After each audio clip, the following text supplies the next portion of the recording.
Hello everyone, this is LJ, welcome to Spurs Chat. I really don't know where to begin. Everton 3, Super Tottenham 2, Super shit Tottenham. God, media, social media's gone mental. Ange out, he's useless, blah blah blah blah blah blah. If you're getting to know me now, you know that I try and sit down the middle and try and be sensible. A few people had turned today in regards to Ange out. They were Ange in before. Missed the first half, but I've seen it now. Saw the second half. People saying they're not playing for him. They are playing for him. They're trying, but they're just trying in such an open system that it's like a knife through butter going through our team, through the centre. People moaning that he never changes it. He tried to change it today. He got it spectacularly wrong, but at least he tried to change it. I'm not a lover of Ange. I'm just trying to put both sides across. What are we on now? We're on 19th, or 3 weeks into the window. I blame Levy and the board for 50% of this, and Ange for the other 50.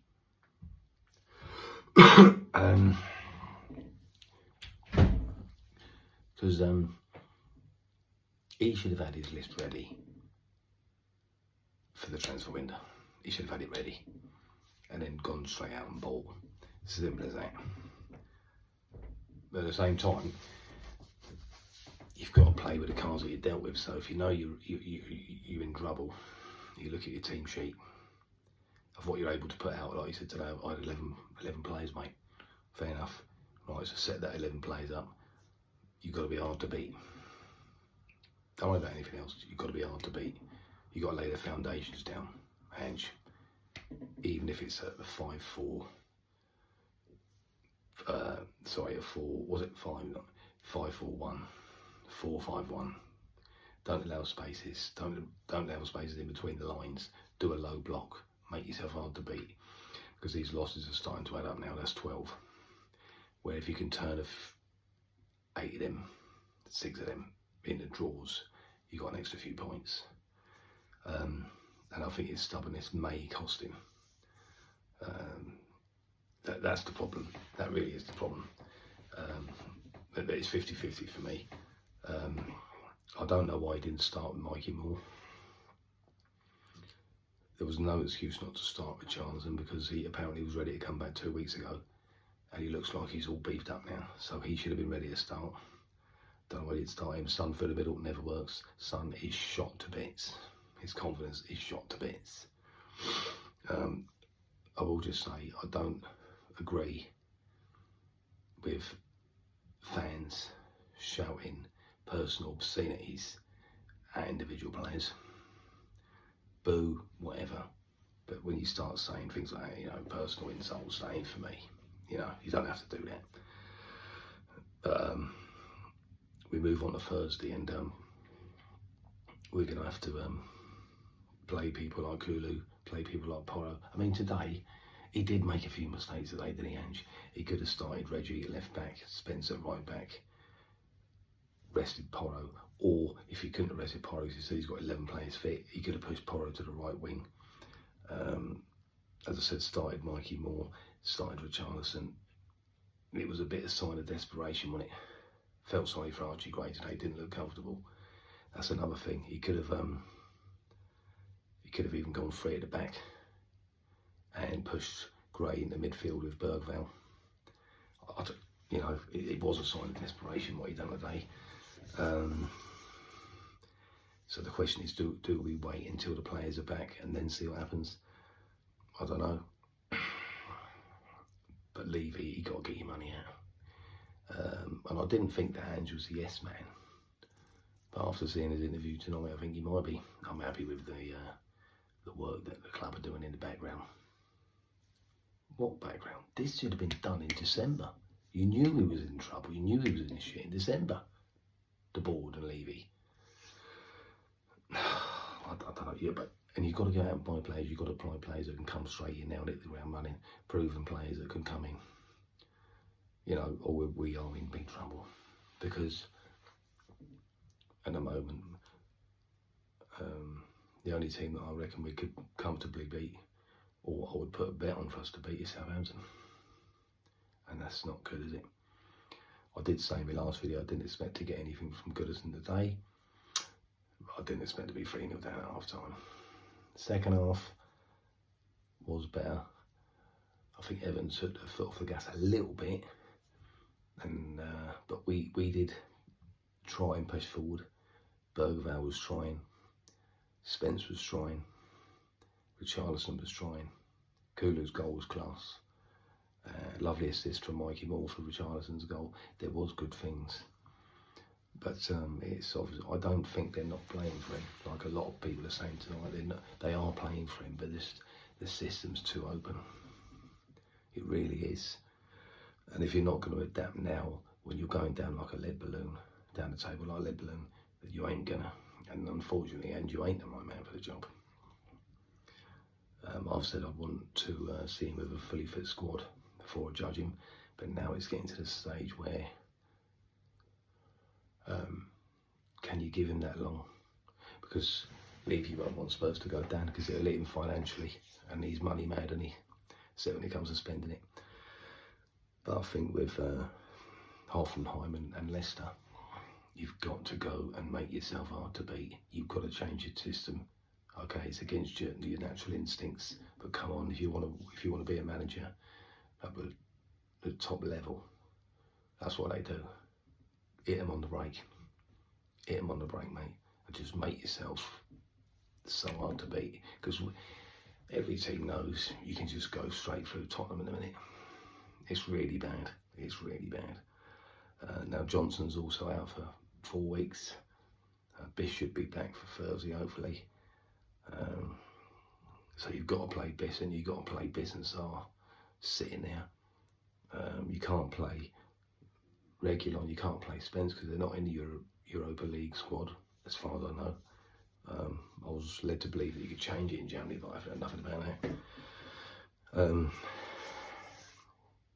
Worrying times now, Spurs fans.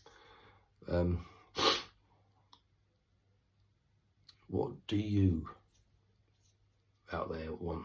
Do you want Ange out? And if so, would you bring in another manager, or would you bring in someone like A. Redknapp to steady the ship? How a lot of the old social media people are saying tonight, bring in someone of that calibre. I'm not saying Harry Redknapp himself, he might be alright. They'll say Redknapp, or just someone to steady the ship, keep us up. I'll give you £2 million. That's what they're saying. Or would you go out and get a manager? I really don't know. He's made a mod for his own back, Levy. It made me realise today that what a world-class player Harry Kane was. Because in that sort of game where you're playing rubbish, he'd get the ball 30 yards out, bang it in the net. He would, wouldn't he? I'm not sure if I said that last time, actually, so maybe I'm repeating myself. But yeah, we haven't got that player, and we haven't got any leaders. The frustrating thing is for me is you should go out and get, like I think I said last time, get someone like Douglas Luiz, sit there as a number 6, put Graham Bergvall in midfield, and put your money where your mouth is and buy 2 wingers. Have a go, and then when the players come back, at least you've got a very good team to start the game. But I suppose he won't do that. I haven't heard any concrete links of anyone. Jonathan David, that was after, he's now come out and said he don't want to join. And to be honest, who would want to join? And to be honest, what manager would want to join? Has Spurs become a poison chalice, Spurs fans? After the way that the managers have been treated, you've had proven managers like Mourinho, Conte fail, and Conte's kicking it now, isn't he? Over in Italy. Something needs to change, because we're no longer a football club, are we? Like I said last time, we're just an investment-owned company that offer a facility for a number of things, football being one of them. And until that changes, I unfortunately don't think that the football side is going to get any better. So I am leaning towards Ange out just a little bit, but I do feel sorry for him. Like Ali Gold said to him today, you're getting punched everywhere, you know. Just as you get a player back, another one drops out. People are saying no matter what team you got, it's your responsibility to make them win still. It's so, I've never known anything like it. I really do feel sorry for him in that respect. The only grudge I've got with him is that he don't adjust, like I said. He's got to change his philosophy. He really has. And that might be a defence for him when he's called in at the boardroom and say, look, I've never changed my philosophy before, but against Lothar and Leicester I have. I'm trying to make us harder to beat. We've got a couple of points, nick the win there or whatever, you know, until the players come back. Because he keeps saying, oh, you know, all's not lost, we're still in all these competitions. We could quite easily get knocked out on Thursday. We're probably going to get beaten at Anfield. And then you're out and the season's got even worse. So yeah, what do you want, Spurs fans? And what do you think we need now? What are your answers? What are your ideas to steady the ship for one, and then try and build for next season? Because I think we're in trouble, I really do. I thought Bergvall played well today, again. And he's shouting at everybody, 18 years old, shouting at everyone, I love it.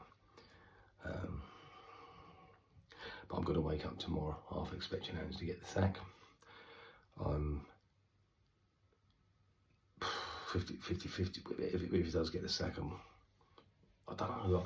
I just said I'm leaning towards Ange out, but then I don't want to see the geezer get the sack. But now I'm panicking. I am panicking about relegation, and it can happen. It can happen. You've just gone to Everton, and no, not being rude, Everton fans, because we've always had a good relationship with them. They're shit. They are absolutely rubbish. Couldn't score for toffee, pardon the pun. And yet they've just banged in 3 goals against us. It's mental. It's absolutely mental. And that is worrying. It'd be different if it was like a top 4 team. You'd half expect it. But we're in big trouble here. So anyway, I'll leave it at that because I'm a bit lost today, Spurs fans. Once again, thank you for subscribing. Please like and subscribe. I'd appreciate that. Hopefully be going on live within the next couple of weeks once I get all my bits and pieces sorted. I might change your mind on that if we end up getting pulled into the drop zone. But yeah, so at least send me your ideas. Let's have a bit of feedback, a bit of chat. Do you know what I mean? You know, what do you want to do? What do you think needs to be done? What do you think can be done? Any answers? Do you agree with me that I think we should just go out there and make ourselves harder to beat? Because I can't think of anything else, to be honest with you, at the moment. But I think that's got to be your #1 priority and build from there. Because at the minute, with all these injuries, I can't see any other way, Spurs fans. Anyway, I won't ruin your Sunday anymore. I hope you're all in good health. Please like and subscribe. I do appreciate it, and I'll be interested to see your comments. Go you Spurs.